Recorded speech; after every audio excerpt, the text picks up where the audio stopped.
नमस्कार दोस्तों, परीक्षा पॉइंट में आपका स्वागत है।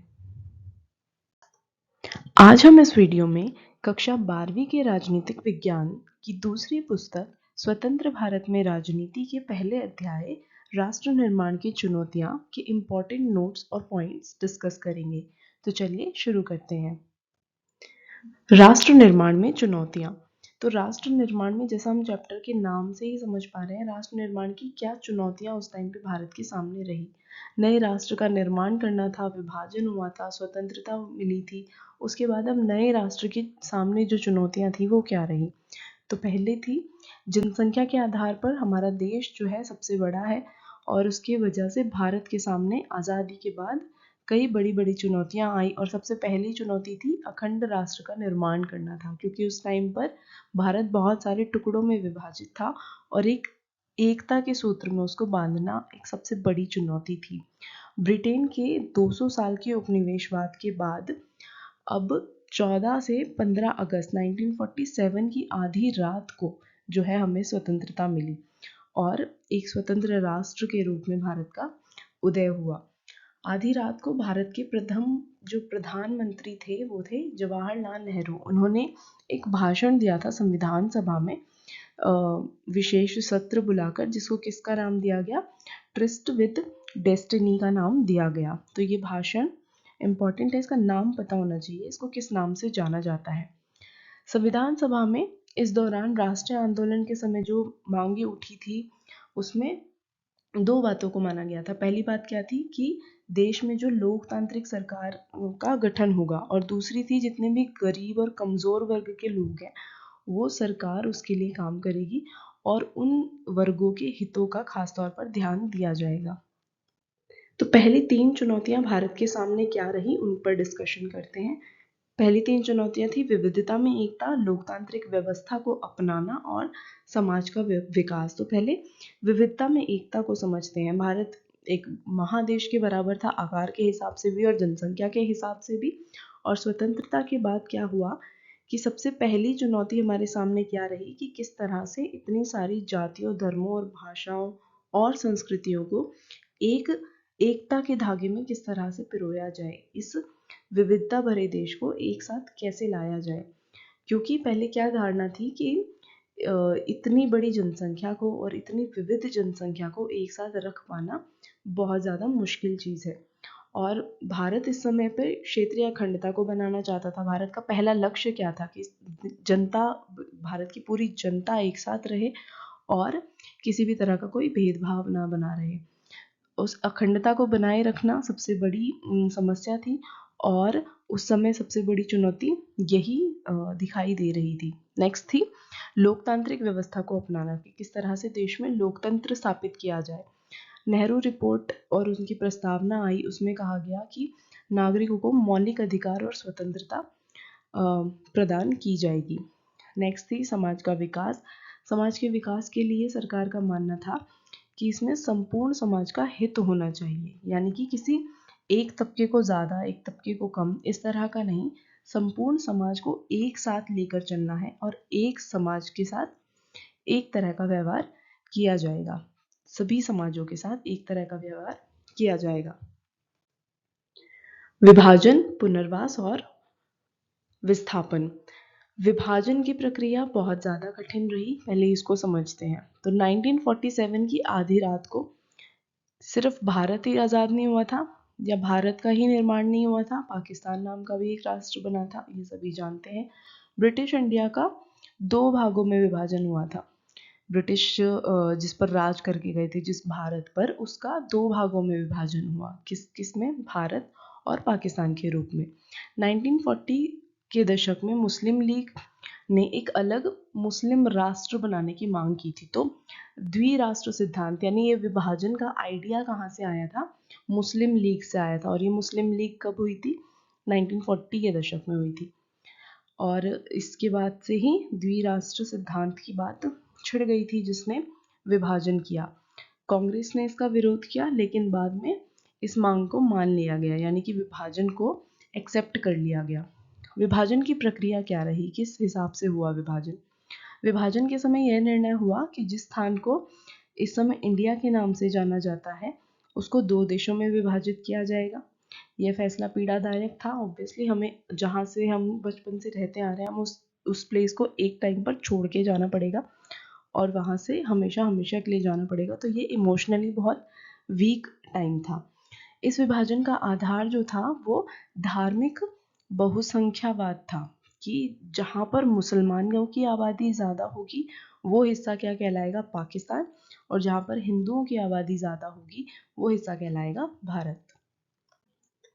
विभाजन, अब विभाजन की जो प्रक्रिया हुई वो पीड़ादायक तो थी ही, लेकिन कुछ समस्या भी इसके साथ आई। तो पहली समस्या क्या थी कि जो मुस्लिम आबादी थी, जो मुसलमानों की बहुसंख्यक आबादी थी, वो एक दूसरे से विपरीत दिशा में रहती थी। यानी कि पूर्वी पाकिस्तान और पश्चिमी पाकिस्तान, पूर्वी पाकिस्तान जो आज का बांग्लादेश है और पश्चिमी पाकिस्तान जो आज के टाइम पे पाकिस्तान है, और जो शेष बचा जो हिस्सा था वो था भारत। दूसरी समस्या क्या थी कि मुसलमान जो थे पाकिस्तान जाना ही नहीं चाहते थे, वो अपने देश को नहीं छोड़ना चाहते थे, और जो बड़ी संख्या में मुसलमान थे वो पाकिस्तान नहीं जा रही थी। और इस टाइम पर जो खान अब्दुल गफ्फार खान है, एक निर्विवाद नेता थे ये पश्चिम उत्तर सीमा प्रांत के, उनका भी मानना था कि जो द्विराष्ट्र का सिद्धांत है वो गलत है। इनको सीमांत गांधी के नाम से भी जाना जाता है, इम्पोर्टेंट है याद रखना। इनकी आवाज़ को भी दबा दिया गया और विभाजन की प्रक्रिया को अंजाम दिया गया। अगली तीसरी बड़ी चुनौती क्या थी कि पंजाब और जो बंगाल का हिस्सा है, यहाँ पे गैर मुसलमानों की संख्या बहुत ज़्यादा थी, इसलिए यहाँ पर विभाजन करना बहुत ज़्यादा मुश्किल हो गया था, और वही तरीका अपनाया गया, यानी धार्मिक आधार अपनाया गया यहाँ पर विभाजन के लिए भी। इस समय में जो मध्य रात्रि में विभाजन हुआ, स्वतंत्रता भी एक साथ हासिल हुई, उस समय में लोगों को यही नहीं पता था कि वो अपने देश में है या दूसरे देश में, या भारत में है या पाकिस्तान में है। और पंजाब और बंगाल का जो बंटवारा था वो विभाजन की सबसे बड़ी त्रासदी के रूप में देखा जाता है। आगे इसमें चौथी समस्या थी कि जो अल्पसंख्यकों की संख्या थी वो बहुत ज़्यादा थी। पाकिस्तान में जो थी हिंदुओं की संख्या और सिख समुदाय की संख्या बहुत ज़्यादा थी, और भारत के भूभाग में जो मुसलमानों की संख्या थी वो ज़्यादा थी। तो लोगों ने पाया कि वो अपने ही देश में जो है विदेशी बन गए थे, और अल्पसंख्यक लोगों पर यहाँ पर हमले भी हुए थे। त्रासदी का मतलब यही है, एक दूसरे पर हमले किए गए, जो कि ये बहुत ज़्यादा पीड़ादायक रहा। विभाजन के क्या क्या परिणाम रहे, तो बड़े स्तर पर आबादी का स्थानांतरण हुआ, एक स्थान से दूसरे स्थान पर बड़ी संख्या में लोग गए और लोगों पर अत्याचार हुआ, बड़ी संख्या में लोग मारे भी गए। इसमें नेक्स्ट है कि कोलकाता और अमृतसर और लाहौर, ये वाले जो इलाके थे ये एक तरह के सांप्रदायिक अखाड़ों में तब्दील हो गए। क्यों? क्योंकि जो हिंदू आबादी मुस्लिम एरियाज में नहीं जाती थी, और मुस्लिम आबादी हिंदू वाले एरियाज में जाना इन्होंने छोड़ दिया था, और दोनों ही समुदायों के बीच बहुत ज़्यादा कट्टर माहौल बन गया था। दोनों ही सीमाओं के जो अल्पसंख्यक थे उन्होंने अपना घर छोड़ा और वो शरणार्थी बन गए। अपने ही वतन में ये लोग अपने ही देश की पुलिस और प्रशासन से डर रहे थे, क्योंकि ये प्रशासन और पुलिस उनके साथ बहुत ज़्यादा सख्ती कर रहा था। लोगों ने अपने धर्म के हिसाब से अपनी अपनी सीमा में जाना शुरू कर दिया, और ये उनको कितनी देर में करना था, बहुत ही कम टाइम के लिए, इसलिए बहुत ही लंबे सफ़र को इन्होंने पैदल तय किया। इस विभाजन में करीब करीब 80 लाख लोगों ने अपना घर छोड़कर सीमा पार करना शुरू किया। नेक्स्ट इम्पॉर्टेंट है रजवाड़ों का विलय। तो ब्रिटिश राज के समय इंडिया दो हिस्सों में विभाजित था। एक हिस्सा था ब्रिटिश प्रभुत्व वाला भारतीय प्रांत, और दूसरे हिस्से में थे देसी रजवाड़े। जहाँ पर ब्रिटिश प्रभुत्व था, जिस हिस्से में, भारत के जिस हिस्से में ब्रिटिशर्स रह रहे थे, वो तो अंग्रेजी सरकार के नियंत्रण में था, ये समझ आता है। लेकिन जो रजवाड़े वाले हिस्से थे वो राजाओं के नियंत्रण में थे। यहाँ पे राजा जो थे अपना राज चलाते थे, तो इन राजाओं ने ब्रिटिश राज की अधीनता को स्वीकार कर लिया था। वे केवल अपने राज्य का जो घरेलू शासन था उसको चलाते थे। भारत साम्राज्य के 1/3 हिस्से में जो थे रजवाड़े आते थे, तो काफी बड़ा हिस्सा था जो था भारत का, वो रजवाड़ों के हिस्सों में था। अब इन रजवाड़ों का भारत में विलय, इसको लेकर भी बहुत ज़्यादा समस्याएं आगे के टाइम में उत्पन्न हुई। तो आज़ादी के बाद सभी रजवाड़ों को ब्रिटिश अधीनता से आज़ादी मिल गई, और ये रजवाड़े कितने थे? 565, इनकी संख्या थी 565। ये बात इन रजवाड़ों के राजाओं के ऊपर ही थी कि वो भारत में जाएंगे या फिर पाकिस्तान में जाएंगे या फिर किसी भी देश के साथ वो मिलना नहीं चाहेंगे, वो अपने आप को स्वतंत्र रखेंगे। तो धीरे धीरे क्या हुआ कि जितने भी राजा थे उन्होंने अपने आप को स्वतंत्र घोषित कर दिया और कहा कि ना हमें पाकिस्तान की तरफ जाना है ना हमें भारत की तरफ जाना है। तो यहाँ पर एक समस्या ये उत्पन्न हुई कि अब अखंड भारत कैसे निर्माण होगा, अखंड भारत का, इसको खतरा बन गया। तो त्रावणकोर के राजा, भोपाल के राजा, हैदराबाद के राजा निजाम, इन्होंने अपने राज्यों को, अपने अपने रजवाड़ों को जो है स्वतंत्र घोषित कर दिया। इस स्थिति में क्या हुआ कि भारत छोटे छोटे हिस्सों में बंटने जा रहा था। आप अभी समझ सकते हो इसको कि अगर आज के टाइम पे इंडिया के जितने भी स्टेट्स हैं वो अगर एक देश होते अलग अलग, तो भारत भारत नहीं होता, अलग अलग देशों का टुकड़ा होता। राजा अपनी प्रजा को लोकतांत्रिक अधिकार देने के हित में नहीं थे। राजा ये भी नहीं चाहते थे कि वो भारत के हिस्से में आए, वो अपने आप को स्वतंत्र भी रखना चाहते थे और जनता को, अपने देश के नागरिकों को, अपने राज्यों के जो नागरिक थे उनको किसी भी तरह का लोकतांत्रिक अधिकार भी नहीं देना चाहते थे। तो इस विलय को लेकर सरकार का क्या दृष्टिकोण था, सरकार इसको किस तरह से देख रही थी? तो रजवाड़ों के कारण देश का जो बंटवारा था वो छोटे छोटे टुकड़ों में हो रहा था। इसके खिलाफ सरकार ने रजवाड़ों पर सख्त रुख अपनाया। मुस्लिम लीग भारतीय राष्ट्रीय कांग्रेस के विरोध में थी। मुस्लिम लीग जो 1940 के बाद जिसने द्विराष्ट्र की मांग रखी थी, उन्होंने राष्ट्रीय कांग्रेस के विरोध में आवाज उठाई और लीग ने कहा कि जो रजवाड़े हैं उनको स्वतंत्र छोड़ दिया जाए। इस दौरान जो हमारे देश के गृह मंत्री थे वो कौन थे? सरदार वल्लभ भाई पटेल। इन्होंने प्रयास किया कि रजवाड़ों के राजाओं को भारत के साथ विलय के लिए किसी भी तरह से राजी कर लिया जाए। इसके परिणाम स्वरूप ही अधिकतर जो रजवाड़े थे भारत में शामिल हुए और आज हम एक अखंड भारत में सांस ले पा रहे हैं। यह कार्य बहुत जटिल था और आज के समय में उड़ीसा राज्य में ही करीब 26 और छत्तीसगढ़ में 15 रजवाड़े थे। तो भारत कितने टुकड़ों में विभाजित होता अगर ये विलय, रजवाड़ों का विलय ना हुआ होता तो। इससे इन 3 बातों के बारे में पता चलता है कि पहला तो ये कि रजवाड़ों की जो जनता थी वो अपने राज्य का विलय भारत में चाहती थी। जो रजवाड़ों की जनता थी वो चाहती थी कि भारत में विलय हो, क्योंकि रजवाड़ों के जो राजा थे वो उनको लोकतांत्रिक अधिकार नहीं देना चाहते थे। दूसरा ये कि भारत सरकार का रवैया बहुत लचीला था और वे कुछ हिस्सों में स्वायत्ता देने के हक में भी थे। जैसे जम्मू कश्मीर का विलय भारत में बहुत मुश्किल से हुआ, आज भी ये विवादित है और इसके बाद भी भारत सरकार ने इनको स्वायत्ता दी। तीसरी बात जो पता चली कि विभाजन की वजह से जो सीमांकन है उसके लिए खींचतान बहुत ज़्यादा शुरू हो गई थी और अखंडता पर कहीं ना कहीं सवाल उठने लगे। और इस टाइम पर हमारे जो तत्कालीन गृह मंत्री थे सरदार वल्लभ भाई पटेल जी ने, इन्होंने सिचुएशन को बहुत ही अच्छे से हैंडल किया और उन्होंने ये विलय सक्सेसफुली इंडिया में करवा लिया और इसी वजह से इनको लौह पुरुष के नाम से, भारत के लौह पुरुष के नाम से जाना जाता है। इन्होंने ये विलय किससे पहले करा लिया था? 15 अगस्त 1947 से पहले सभी रजवाड़ों का विलय भारत में हो चुका था। और किस संधि के तहत हुआ? इसके इस विलय के लिए जो संधि हुई थी रजवाड़ों के जो राजा थे उनके साथ, वो संधि थी इंस्ट्रूमेंट ऑफ एक्सेशन। ये नाम इम्पॉर्टेंट है। और जो रजवाड़ों का विलय बहुत ज़्यादा डिफिकल्ट रहा करवाने में, वो थे हैदराबाद, जूनागढ़, मणिपुर, कश्मीर। ये सारी रियायतों का विलय भारत में बहुत मुश्किल से हुआ। अब एक एक करके इन राज्यों के विलय को समझते हैं। तो हैदराबाद का विलय सबसे पहले आता है। ये बहुत ही बड़ा हिस्सा था जो कि भारत से चारों ओर से घिरा हुआ था।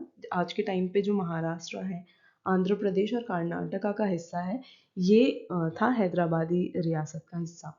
हैदराबाद के शासक का क्या नाम था? निजाम। इम्पॉर्टेंट है। और निजाम हैदराबाद को स्वतंत्र रखना चाहता था। इसी को लेकर नवंबर 1947 में क्या हुआ? भारत के साथ निजाम ने यथास्थिति बहाल करने के लिए समझौता किया। इस दौरान ही जो हैदराबाद की प्रजा थी वो निजाम के शासन से परेशान थी, उसके विरुद्ध खड़ी थी और बड़ी संख्या में यहाँ पर आंदोलन चल रहा था और इस आंदोलन में सबसे ज़्यादा जो हैदराबाद की महिलाएं थी वो एक्टिव थी। तो ये आंदोलन को देखकर निजाम ने क्या किया? अपनी अर्धसैनिक बल था जो, उसको भेजा और इस आंदोलन को रुकवाने की कोशिश करी अपनी जनता पर दबाव डालकर। इन जो अर्धसैनिक बल था इसको क्या कहा जाता है? रजाकार। 1948 में सितंबर में जो भारतीय सेना थी उन्होंने इन रजाकारों पर काबू पाया और निजाम ने उसके बाद आत्मसमर्पण कर दिया और भारत में हैदराबाद का विलय हो गया। अगला विवादित जो विलय था वो था मणिपुर। तो मणिपुर के राजा कौन थे? बोधि चंद्र सिंह। इन्होंने आज़ादी के कुछ दिन पहले ही सहमति पत्र पर हस्ताक्षर कर अपने राज्य को भारत में मिलाया और मणिपुर की जो आंतरिक स्वायत्ता है उसको बरकरार रखने की मांग इनके सहमति पत्र में थी। जो 1948 में जो बोधि चंद्र सिंह है उनकी जनता ने, क्योंकि भारत में विलय की बातें की जा रही थी, तो जनता ने वहाँ की सरकार से सार्वभौमिक व्यस्क मताधिकार कराया और वहाँ पर एक संवैधानिक राजतंत्र की सरकार को स्थापित कराया। तो अगर क्वेश्चन बनता है एग्जाम में कि सार्वभौमिक व्यस्क मताधिकार सबसे पहले भारत के स्वतंत्र भारत के कौन से राज्य में हुआ, तो आंसर आएगा मणिपुर। और इस समय विधानसभा में भारत में विलय को लेकर खासे मतभेद बने हुए थे मणिपुर की विधानसभा और भारत के बीच में। तो 1947 में मणिपुर की जो निर्वाचित विधानसभा से पूछे बगैर ही भारत ने राजा के साथ मिलकर वो जो संधि पत्र था इंस्ट्रूमेंट ऑफ एक्सेशन पर साइन करवा लिए, जिसका असर बहुत नकारात्मक देखने को मिला और आज भी यहाँ के लोग थोड़ी नाराज़गी इस बात पर जताते हैं और ये आंदोलन और नाराज़गी आज भी मणिपुर में देखी जा सकती है। राज्यों का पुनर्गठन। राज्यों का पुनर्गठन किस तरह से हुआ? अब राज्यों का विलय हो गया, सब कुछ हो गया, अब इनका पुनर्गठन किस तरह से हुआ? तो रजवाड़ों के भारत में विलय के बाद अब राज्यों को आंतरिक सीमाएं प्रदान करनी थी, उनकी आंतरिक सीमाएं तय करनी थी।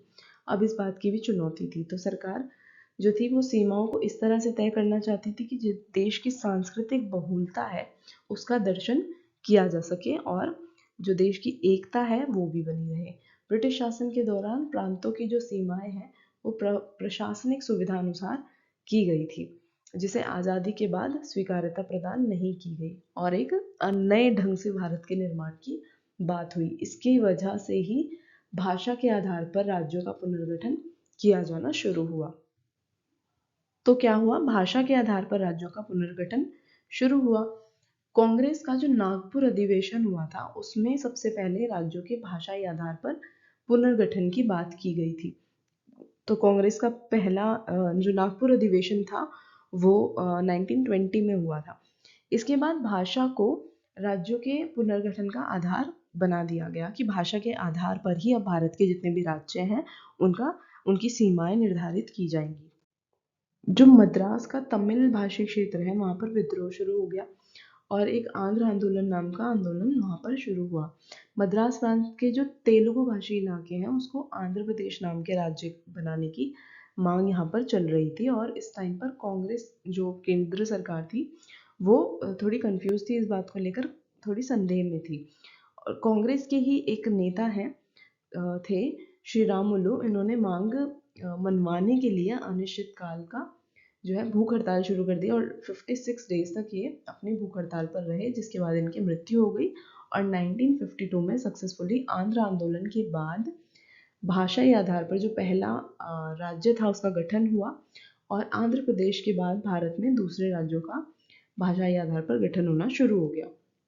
इससे 1953 में जो राज्य पुनर्गठन आयोग है उसकी स्थापना हुई, इम्पोर्टेंट है।